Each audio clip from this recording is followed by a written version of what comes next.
And what I see entrepreneurs do is I see them fall into two traps again and again. The first trap is they have the entrepreneurial seizure. The other trap that I see them fall into is the business is a success. And then they look around, they killed their marriage, their kids hate them, their health sucks. They don't know who they are anymore. There is a process to follow. And it really starts off with a lot of introspective work by the visionary to try to understand themselves, to try to understand their business. If we can spend more time there and get clear there, it really helps us get clear on the missing piece that we're looking for.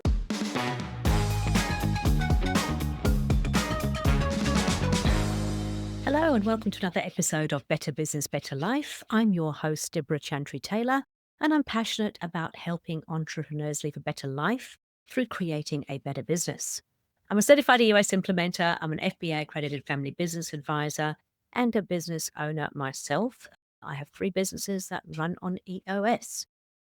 I bring people onto the show to share the highs and lows of being an entrepreneur and to share the EOS tools and the things that have made a difference in their life.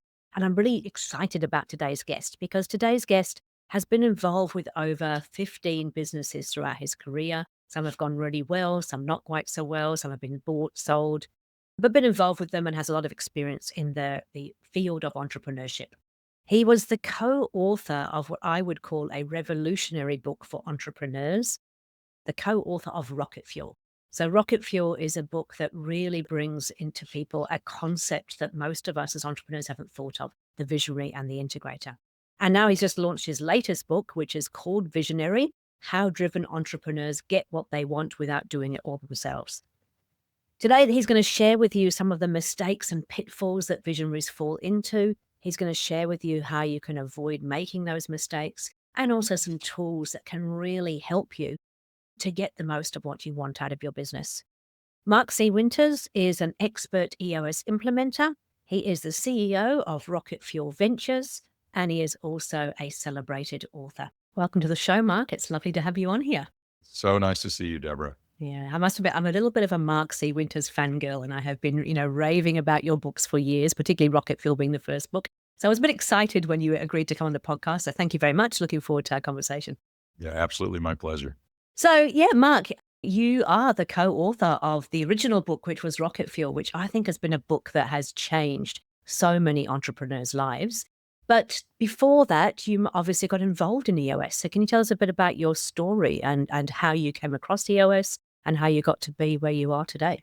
Yeah. So I started out in big corporate and, got the entrepreneurial bug when I was in graduate school and, made the leap, left my cushy corporate job and started my first business. And, that led to a string of, now we're up to 15 different companies that I either started myself, bought from someone else, shut down, or sold off. Some of them had good success, some of them didn't, and so all different kinds of industries. So tons of lessons through that whole journey.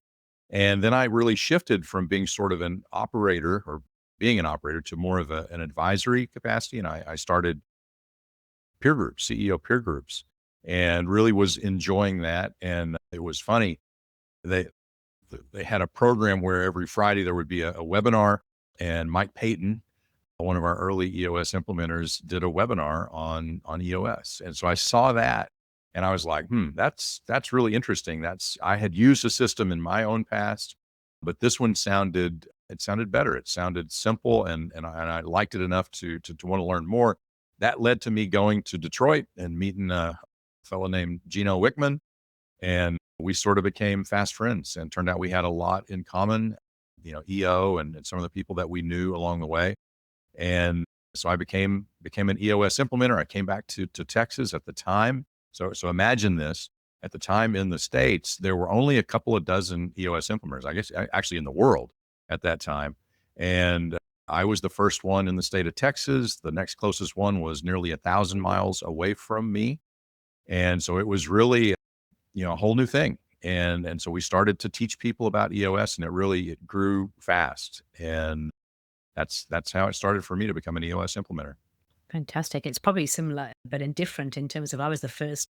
There was 2 of us in New Zealand, and we were the first 2 to ever sort of bring EOS to New Zealand. Of course, nobody had any idea what EOS was, so we had probably followed a fairly similar path in terms of trying to educate people and get them on there. But much bigger in the States, of course. So how did you so the rocket fuel book, as I said, for me, it has been a real game changer for a lot of the entrepreneurs that I meet because this concept of the visionary and the integrator is something that they've never really thought about. They thought they had to do it all. So how did you, come up with the idea? How did you get involved? How did you become the co-author of that book? Yeah, Gino coined the term, so he gets full credit for naming the structure, and it's in traction, at least the terms. And he early on in my implementer journey, he threw out the idea of, hey, what if we write a book on this visionary integrator relationship? And so I put my hat in the ring, and I was blessed in many ways that he chose me to be the co-author, and off we go. And in my experience with my own businesses, I had actually used that structure. So I hadn't called it that. I didn't have the terms, but I had experienced those feelings of a visionary that struggles with execution, partnering up with someone who's great at execution so that we can each operate in our own zones of intrinsic genius, if you will, and what was able to happen because of that. So I had a strong affinity for the idea. And so anyway, we spent a year basically living in each other's brains, which is a very interesting experience for, if you haven't done that, and especially when the other brain is Gino Wickman's brain. And then we wrote Rocket Fuel on how to really make that relationship, that visionary integrator relationship, something powerful and positive for an entrepreneurial company. When was that written, Mark? What year was that? Well, I should say 2013, we started. 2015 is when it published. When she got published, yeah, great, okay. And now, of course, you've got your new book out, and that is why I've invited you on the show because I remember when I saw you talking about, I think on social media, and I went, "Oh my goodness, this is a book called Visionary: How Driven Entrepreneurs Get What They Want Without Doing It All Themselves." And when I read the little blurb about it, I thought, "Oh my goodness, I'd just been talking to a client who had got to the point where her business had grown large. She had gone through a couple of senior leadership teams that hadn't kind of quite worked out, but she finally got the right people in the right seats. And all of a sudden, she had people running the business, and she rang me and she said, "Deb, I don't know what to do anymore.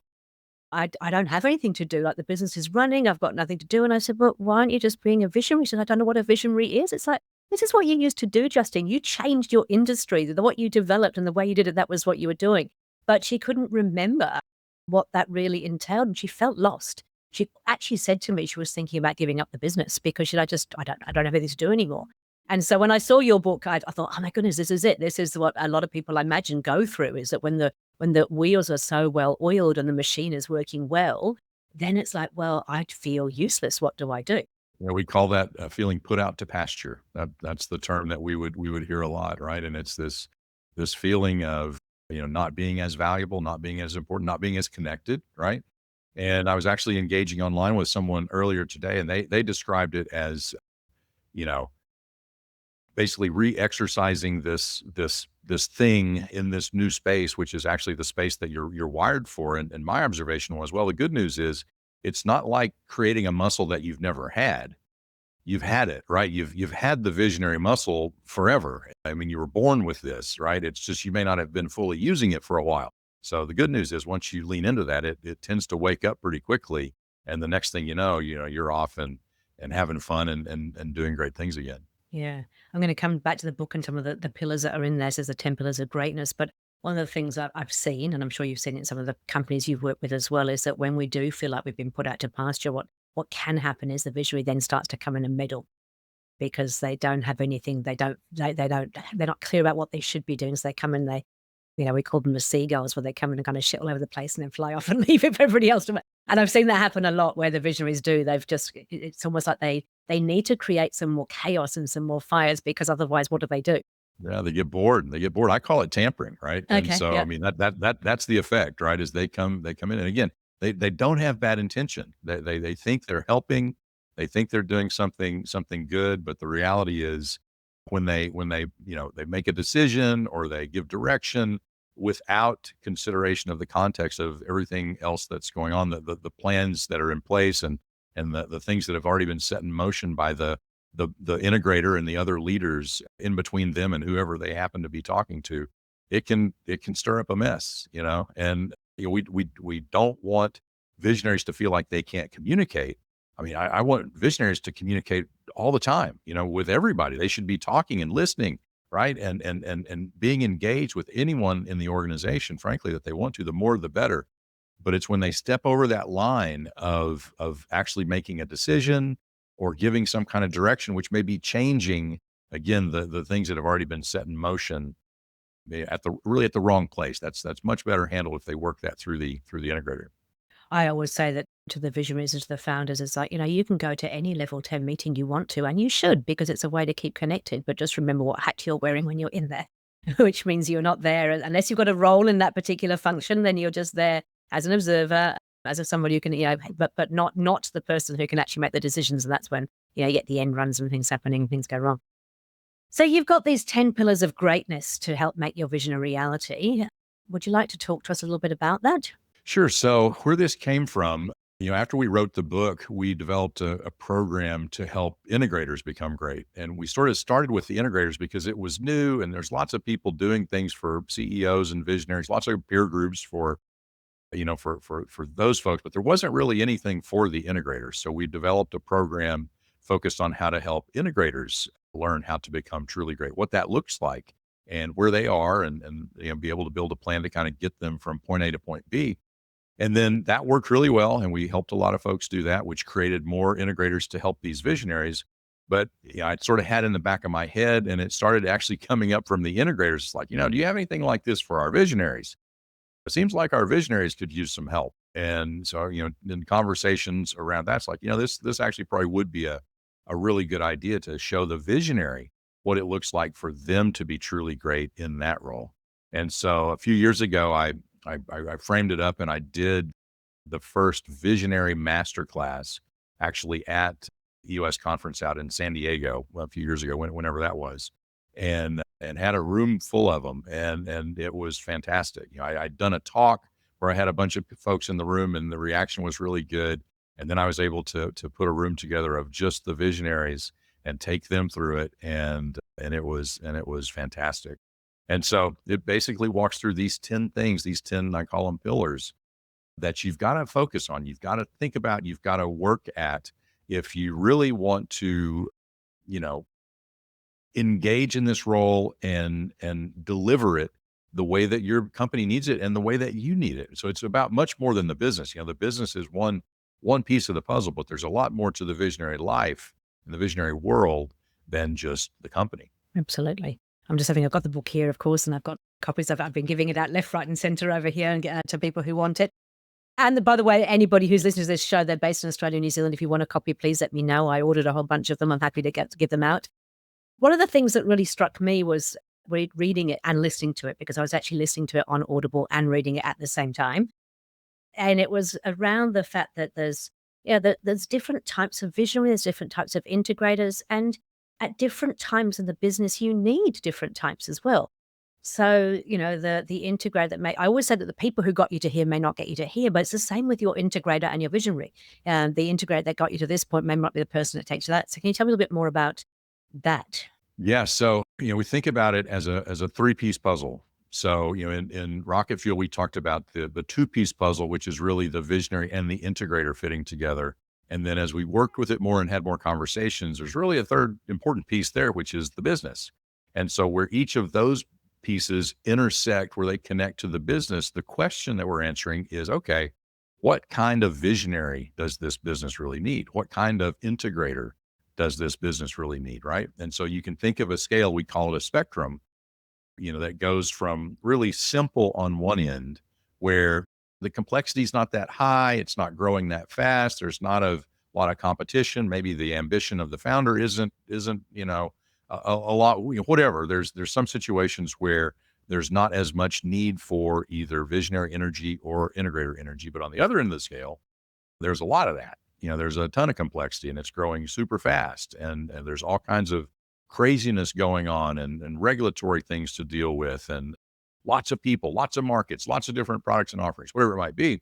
So that really begs for, hey, we need somebody who can really see way out there on the visionary side, and we need somebody who can handle a tremendous amount of complexity on the integrator side. So if you think about these three pieces fitting together, we're trying to kind of define the shape of those edges, the shape of the business edge for both the visionary and the integrator, but then also the shape of, and usually we're starting with the visionary or the founder, and we're trying to understand them in a way that helps us be able to see the opposite piece, right? So if you imagine those three pieces, if we can define what the visionary looks like and we can define what the integrator looks like, then we sort of back into the shape of that integrator piece. And that helps us be really clear on what it is we're looking for when we go try to find them. You said earlier 15 odd businesses that you've actually been involved in, and you said that you actually you were using that methodology without having the words for it. So your first integrator, tell me a little bit about that and tell me how did you go about finding them? Because I think this is always a bit of a challenge. Yeah. So I got lucky is the short answer. So, I didn't have to go out and again, there was no language for this. I just knew what I needed. And so it was literally someone within the team. And, I realized that this person could do a lot. And, I would ask them to do something and it would happen. It would get done and it would be more and better and great. And, it was just so much better than when I would try to drive something myself. And so we sort of expanded it and changed some of the reporting relationships within the team so that the other functions began to funnel through, this one leader. And then that leader could translate things for me in a way I understood. And then I could give him direction and he could translate that to the leaders in a way that they understood for execution. And we still met as a leadership team and communicated as a leadership team. But, day to day, making sure the trains run on time and all that kind of stuff. I mean, he was fantastic, and there's just no way I could have done that. If I could, I would have, quickly burned out, got frustrated, moved on, all of the things that a visionary is prone to do. So just got lucky that I found somebody inside my own team that was very, very capable at the role. So of course these days we have got a lot more tools, a lot more things that can actually help with that. And there's a few different sort of online quizzes and things that you can do that really help you to understand, who you are and what your whether you're a visionary and integrator is the first point, right? But then also, yeah, where are your strengths and weaknesses? Yeah, and actually, let me tell you a quick story on that, Deborah. So this has just happened over the last couple of days. There was a guy in New York City who has a really fast growing company. Sounds like he's kind of got a tiger by the tail, and an EOS implementer happened to give him a copy of our book Rocket Fuel, and he read it. And this guy knows very little about EOS. He didn't have a great frame for really any of it at that point. But he read that first chapter. He's like, oh my gosh, this is me. These people have been following me around with a camera or something. And identified with it, identified with chapter two, which is that integrator role. It's like, okay, I need one. And so like any good, high quick start visionary would do, he puts out a huge bounty on LinkedIn and makes this post. And all of a sudden he's getting flooded with candidates to be the integrator for his company. I mean, it's one of the bigger responses that I've seen happen. And now he realizes, oh my gosh, I have no idea how to sort through these, thousands of people and whatever. And so he really, needs an integrator more than ever to kind of help him through this. And so we're kind of engaging online around this, and someone makes the observation, it might have been smart to figure out your process, your criteria on the front end. But of course, as a visionary, that wasn't the approach. Yeah, let's just get going. So the punchline is, there is a process to follow, and it really starts off with a lot of introspective work by the visionary to try to understand themselves, to try to understand their business, and again, all in the spirit of if we can spend more time there and get clear there, it really helps us get clear on the missing piece that we're looking for, and that increases our probability of actually being able to find the right person to fill that piece. And that's what the book kind of goes into, a little bit of those details around how you can actually work those things out. So knowing about yourself and knowing about the business and then looking for that absolute perfect match as a puzzle piece. In your 15 companies, did you ever have a mismatch in terms of, visionary integrate, and what did that look like? Yeah, so not in my own, but it's happened in my clients for sure. So again, I figured this out kind of late in the process of going through my own businesses. But with my clients, I've watched clients, get it wrong on numerous occasions. And typically the reason why is they move too fast and they don't do the things that we were just talking about, right? They're in pain. And most of your listeners can probably relate to this. You got too much stuff on your plate. You're not getting it done. You're frustrated by it. You don't enjoy some of the things that you're trapped in that you're having to do. It's showing up in the results of the business. So you have this pain. And so, what you want is the first person you talk to once you learn about this to be their answer. And in all likelihood, they're not, right? And so if you've got to do this work on the process side, if you want to increase your probability, and it's never 100%, you're never going to be perfect about it, but there are some very clear things you can do to increase the probability that you do get it right the first time. And, when it doesn't work, guess what? We find out pretty quick, usually in the first 3 to 6 months, you're feeling it. It's just not working. It's something's out of alignment. And then you've got the whole process to try to unwind and move on. And then there's damage around, oh my gosh, does this even work? And my one of my case studies, one of my clients, it's taken 4 times to get it right. And to his credit, he persevered and he learned something each time, to help get it better, get it right. But each of the previous times it's kind of fallen into a trap of, moving too fast or, really wanting this to be the right answer and not really paying attention to the signals in the data, the objective data. Visionaries are typically terrible at hiring. Do you know why? Well, I've got an idea because I'm a visionary myself, so I think I've got a little bit of an idea. But yeah, What do you think? What's the mistake that you fall into? oh, well, I'm just giggling to myself as you were saying that. So, I mean, I always move too fast. I'm desperate to sort of, I find people that I like and that are similar to me. And so therefore I tend to kind of go out there and go, oh, yes, I really like you. You should come work with me. And then realize we've got two of us, which is a nightmare. That's exactly it, right? So that's exactly the trap, right? Is those are the people that resonated with us. They're like us. They must be great. And but it's absolutely the wrong thing that we need to add, right? We're trying to add this thing that's complementary to us, not like us. And in fact, sometimes that feels the opposite. It feels like I don't really like this person. I don't want to work with them because they're too slow and they keep, oh, yeah. This is uncomfortable. They're not just saying what I want to hear, and so, but if you know what you're looking for, and you know that some of that is actually okay, and that's what we need, then it helps you see that and be more objective about it and not reactive. And so, a lot of times it helps to have people around you that can help you see that, whether it's your EOS implementer or maybe some other folks on your leadership team. A lot of times it's funny because the leadership team in a team where they haven't had an integrator, once they find out about this structure, they're the ones pushing to get the integrator because, they're tired of getting, whipsawed back and forth by that visionary, right? So a lot of times sometimes they can help. There are recruiters that have specialized in this area, in this role and helping to find an integrator. So they can a lot of times help you with the process and again, be that objective third party that's not too close to it like we get as visionaries, and it can help you see the truth.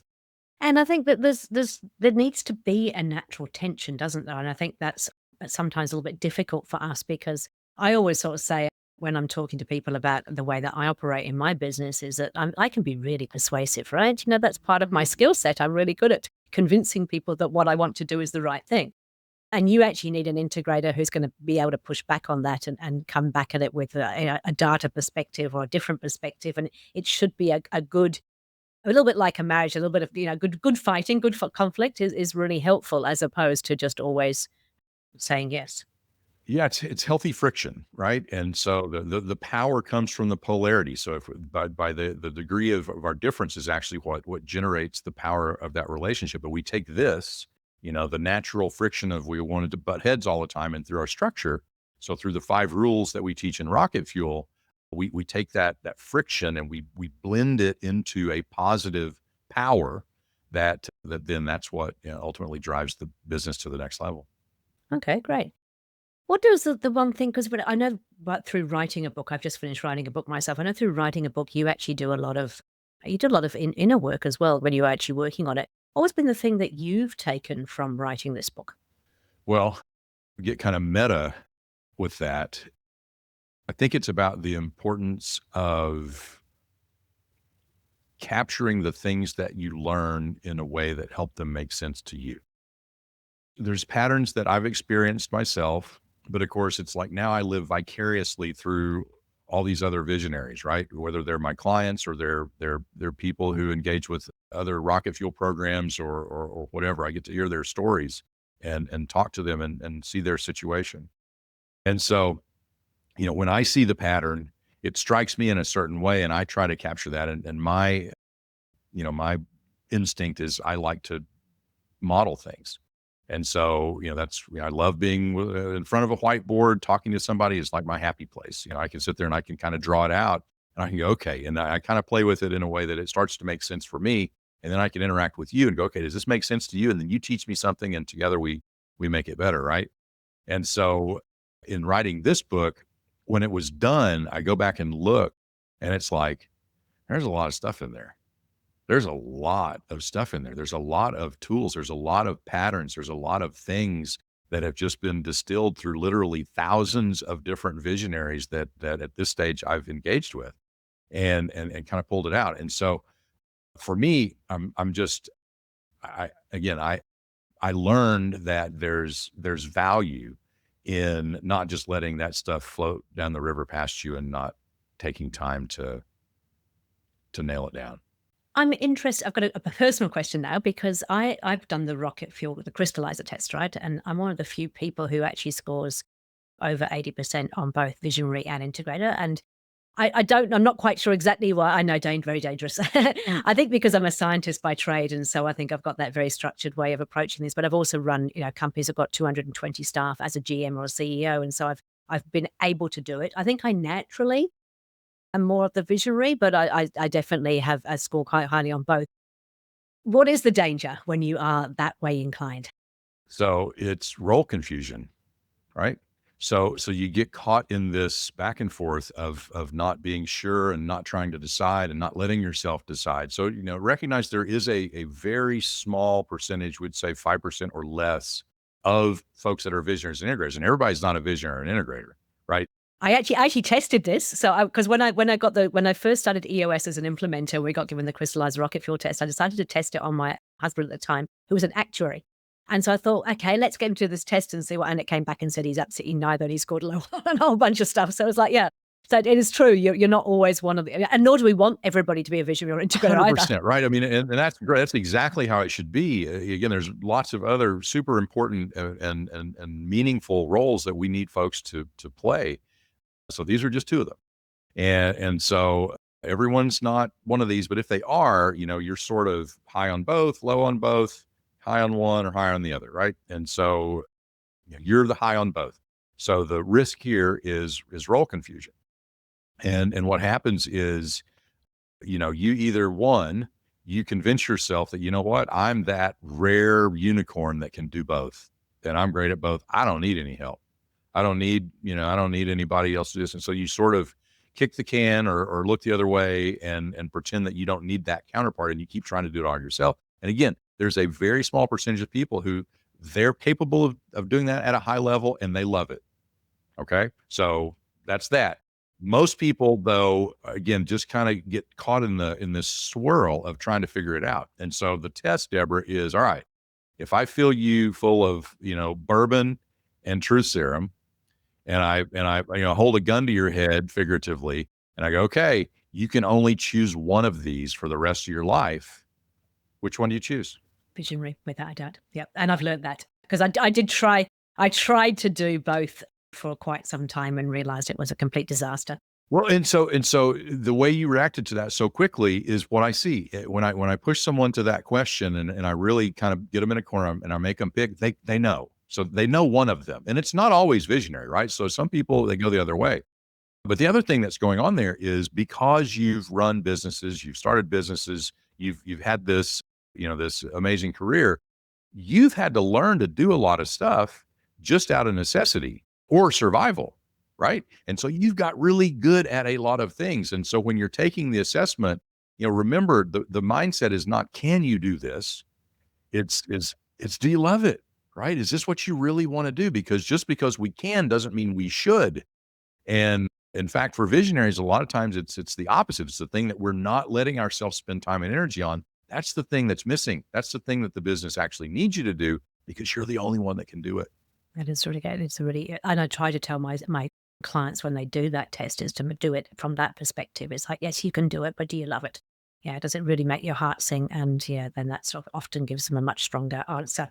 So another key while we're on this is it's imperative that they be completely honest, right? So can someone game it? Yeah, probably. Right. But if they do, they're just hurting themselves. The truth's going to come out. It's going to come out. And so, be completely honest when you take that test. It's going to be better for you and everybody else. And if they'll do that and embrace it from the perspective of, what, this is what I truly love, then it's pretty good. Other pillars. So the very first pillar in the book is the know thyself, and I think that is one of the most important ones. Just because, yeah, as I said, I always use the phrase, if you don't know where you're going anywhere, we'll get you there. And so having that clarity, because we always talk about this when we're looking at the business and, being really clear about what the business wants and where the business is headed. But it's important that as a person, you are really clear about that too, right? Yeah. So this is all, again, it's about looking inside and getting clear on what this journey is all about for you, who you are, what's important to you, and you know, and in life, what's important to you. And so one of the things that I introduce here is this idea of intrinsic genius, and it's that thing that we're great at, that we love, that aligns perfectly with our drive, our cause, our the impact that we want to make on the world. And we all have something, and it's different for each of us. But if you know what that is, it makes all of this much more clear, much more simple to line up. Another thing that I introduce in this chapter, in this pillar, is something I refer to as an individual operating system, but it's basically, how do you get clear on what defining what you really want? So I'll tell you a little story. So my wife and I were one summer, this was actually shortly after Rocket Fuel had been published, and we take a trip to Colorado in the summertime. So the mountains in the summertime, absolutely beautiful. And so we're hiking up this place where we ski in the wintertime. And we start having this debate on, would you rather be rich or would you rather be king? Have you ever had that discussion? I haven't. No, I'm going to try that. Yeah. You haven't, or it's sort of a classic EO kind of discussion. So at this point, I had it probably dozens of times. Would you rather be rich or would you rather be king?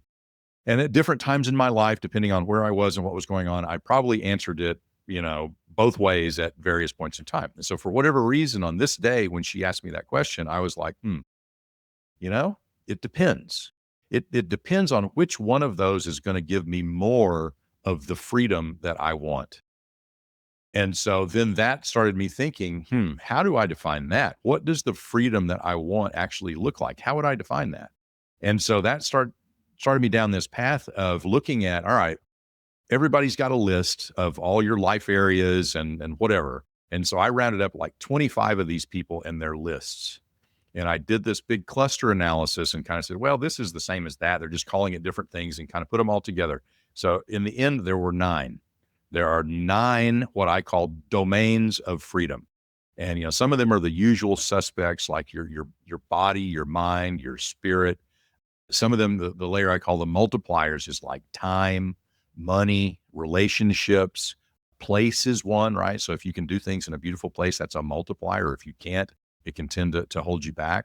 And then we've got our vocation, so our business, what we do that has an economic engine with it. And we have our avocation, or our hobbies, and all of this stuff, it's interrelated. So I built a model around that, and it ultimately determines what your impact is going to be on the world, how you do in these areas. So combine that with an exercise that, Dan Sullivan of Strategic Coach. Yes. Okay. So years ago, Dan took me through an exercise he called the lifetime extender. Have you seen that exercise? No, I haven't. No. Briefly, the idea is that you start with your actuarial age of death. So, what do the actuaries say? And you said you have a history with an actuary. Yes, I do. That's right. My ex-husband. Yeah. So, whatever the math says, you're going to die. So you write that age down, And then you say, okay, what do I want to be true at that age for me to feel like it was a life well spent? Okay, so it's sort of the eulogy exercise, right? What would you want people to say about you? What would you have accomplished? What would you want to be true? So you kind of go through and you make that list. Okay, you look at it, you feel pretty good about that, and then here we go, round two. Magically, you've got 20 more years. Wow. Okay, all the normal things here are done. They're all checked off. I got 20 more years now. What do I want to make true now? And it's a really interesting mind shift that happens when you do that. And so for me, this was a game changer because I basically in that second round realized that one of the most important things for me was I wanted my children and their children to want to spend time around me, not out of obligation, but out of desire, right? And so that was a big thing for me because at the time I had little kids, and so I was a new dad, and I was just trying to figure it out. And so I was trying to figure out what kind of a parent I was going to be, and that discovery changed fundamentally how I approached parenting my kids because I was sort of pre-wired to be a strict disciplinarian and be really hard on them. But there were certain situations where they would do something and my instinct was come down on them really hard. And I would think, you know what? Remember what you want. In the end game here, you want them to want to spend time around you. So maybe you don't need to come down as hard on them here. And so I did a lot of things much more relationally with my kids to try to make sure that I increased the odds of that long-term vision that I had becoming true. So couple that with my 9 domains of freedom model that I came up with. And it's like, okay, what if we can take a visionary entrepreneur early in their career, transport them forward in time to when they're 100 years old or whatever, and walk through each of those domains and go, okay, when you're 100, your future self, what do you want to be true about your body? What do you want to still be true about your mind? What do you want to still be true about your relationships? And then we draw a through line from there all the way back to today. And we can look at today and go, okay, what are the levers in the present? For the health stuff, it's like, okay, your nutrition, your sleep. For the relationship stuff, it's okay. It's how you parent your kids. Well, there's a lot of different things that you can get clear on. And then you can begin to develop habits, set goals for yourself in the present that are going to greatly improve the probability that you're actually going to get this life that you want in the future. So now take that with those 9 domains. And if I said, okay, Debra, I'd like you to force rank those 9 things, and you'd go through and you'd do it, and it would be different than mine, which would be different than my wife's, right? So the importance of these things and how we're doing right now on each of these things, it's different for everybody. And what I see entrepreneurs do is I see them fall into 2 traps again and again. The first trap is they have the entrepreneurial seizure, right? This is kind of like Gino's work with eLeap, right? Where he's talking about the entrepreneur, that's just getting started, that's in development, right? That's just kind of coming out. So they have this entrepreneurial seizure and they're thinking, man, I'm going to have fun. I'm going to make a big impact. I'm going to make a lot of money. I'm going to have flexibility of time and all this kind of stuff. And then they get into their business, and 18 months later, Debra, we drop in on them and see how it's going. And what do we find? That they're absolutely overwhelmed. They're fighting fires. They don't have any time. They don't see their family anymore. They're frustrated. They're all of that. It's the exact opposite, right? And so there's this dip in the journey. We all go through it, right? But how many make it through? Not a lot of them don't, right? And so the work we do with EOS is very helpful there, right? We help a lot of people make it through that. So the other trap that I see them fall into is the business is a success. And so they get all the way through and they run this thing, and by all measures, this was a wildly successful business. They have some kind of exit, and then it's over. And then they look around. They killed their marriage. Their kids hate them. Their health sucks. Now they've lost their identity. They don't know who they are anymore, right? And so it's this terrible thing where they just got on this track and it led them to someplace they had no intention of going. And they didn't even think about it. They weren't even aware of it. So all of this is back to the question is, okay, I think there's a foundational thing that has to be thought through, or at least started to be thinking through as a beginning entrepreneur, so that you can get clear on where you're really going. And the business just serves that. The business is just it's a piece of the puzzle to help you get there and ultimately make this happen. But if you don't have that larger context for how it fits, it's easy to get off down the wrong track and end up in one of those holes, then not be able to get out of it. I mean, it goes back to Stephen Covey's "Start with the end in mind," but on steroids, right? In terms of, knowing where you actually want to go. And also, I've just been I'm an avid reader, but I've finished reading The Science of Scaling by Dr. Benjamin Hardy, but I'm now listening to his Time as a Tool, and a similar kind of thing. It's like everything you're doing now is actually determining your future. So you want to be really clear about what your future looks like so you can make sure the things you're doing now are the things that will get you to your future that you want. 100%. I love it. Okay, great. Hey, the last thing I'd love to cover, and we're going to run out of time very shortly, but I've actually started recommending this book to integrators as well. I know that it was written for the visionary, but I love the chapters where it talks about respecting your integrator and supporting your integrator. And I think that if the integrators read it, it gives them a bit of a chance to hopefully help their visionary with those things as well. So tell me a little bit about that side of things. So first, I love that you do that as well. It's just, it's important that the integrators know that it was written for the visionary. So it's written to them. But what I hear in feedback is it's kind of like they get to peek inside the mind of the visionary, and which is interesting and informative for them. But one of the things that I do emphasize in Pillar 5 is for the visionary to be very intentional about supporting their integrator. They can do tremendous damage toward the success of their integrator if they publicly do things to tear them down or even not support them, if they override things, if they pull things away, if they don't commit to the same page meeting discipline, to really give that opportunity to be, I call it becoming two halves of the same brain. If the visionary and the integrator will truly commit and engage that same page meeting discipline, they really begin to know and understand each other. And the place you can get there is a place where when either of them are asked independently, the answer won't be, verbatim the same, but it'll be really close. And so that gives the visionary comfort and trust to know that, okay, this integrator really knows how I think. We've talked it out. We've worked through the areas where we've got differences or there's a lack of alignment. And so we're really aligned and on the same page. And again, it's just like they're the executional half of my brain that's going out and making it happen. But, if they, as the visionary, don't, help that integrator get off to a good start, help them get an early win, you know, spend the time that's needed to kind of bring them up the curve and let them build their credibility with the rest of that leadership team because, day one, they've got none. Of course, the visionary has all the credibility because they've been there as the founder or whatever. But so you've got to help them climb that hill. You've got to be patient with them to give some time to let that happen and not expect, massive results day one that they show up on site.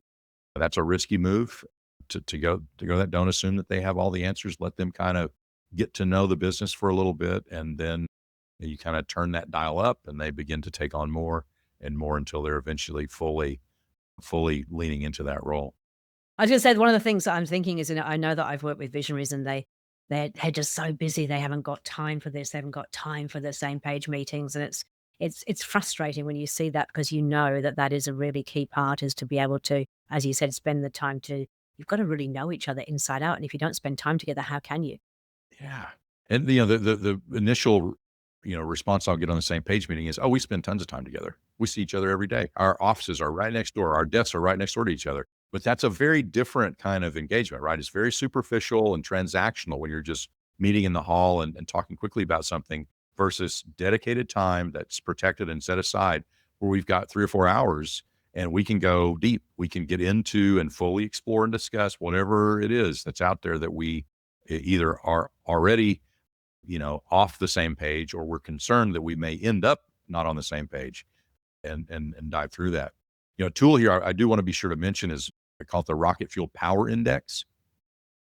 And so this is a tool where there are 8 different mindsets that are indicators of a very healthy visionary integrator duo relationship. And then of course there's levels and descriptions of what each of those look like. And so the prescription here is we want the visionary and the integrator to each fill out that tool individually once a quarter And then in their same page meeting, they come together and put them both on the table basically and look at how they filled it out.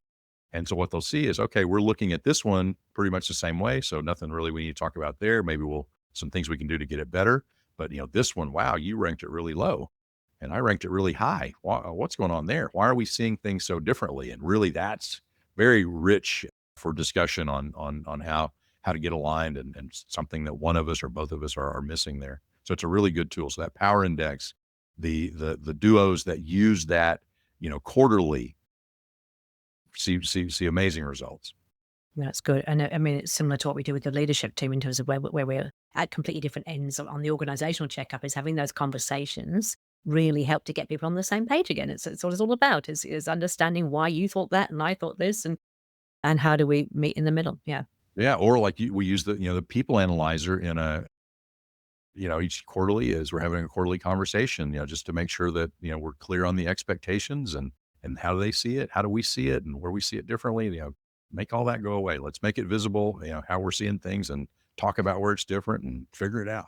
This is the thing with the EOS. There's so many powerful tools in the toolkit that can actually help. And I think that a lot of people, they think that they do the 5 foundational tools, or worse, actually a lot of people who are self-implemented, they do the VTO and they kind of think, right, that's it. We're kind of doing EOS, but you're not. You've got to bring all those other things in. They're all designed to work together to really get the best results for the organization. Absolutely. Absolutely. And I see clients that, a lot of my clients have been with me for a long time. And so every once in a while, I'll get someone that asks for, well, you got any new tools? We've kind of covered everything. It's kind of like, well, let's take a look at how you're actually doing on these foundational tools. And you go back and they've drifted, right? And they've forgotten to do something that they used to do or used to know to do, and they get away from it. So a lot of times it's mastery, right? It's a journey and then you're never done. You got to keep working on it.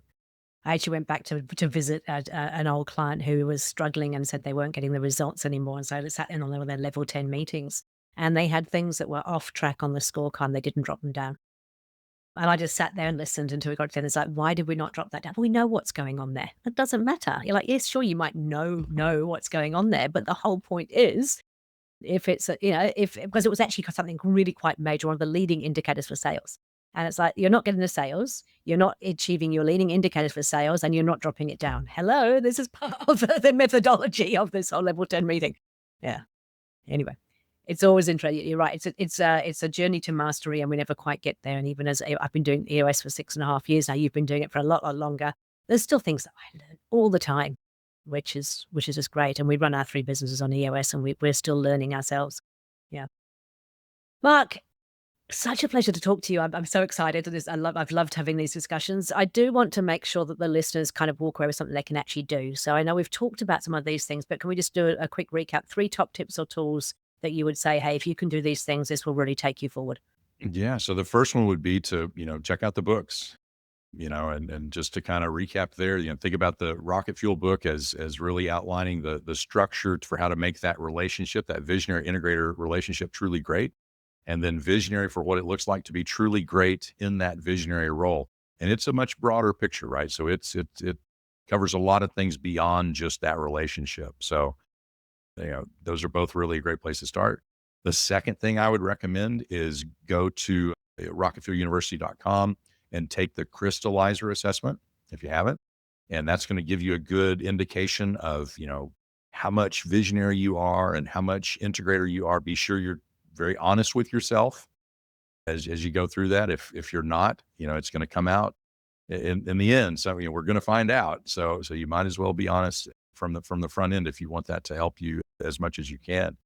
And then the last thing is to, really, it's back to pillar 1 in the visionary book, know thyself. I think it's really important that visionaries take the time, do the work up front to really understand, who they are, where they're trying to go, where they are now. And that's going to help them figure out that path to get there.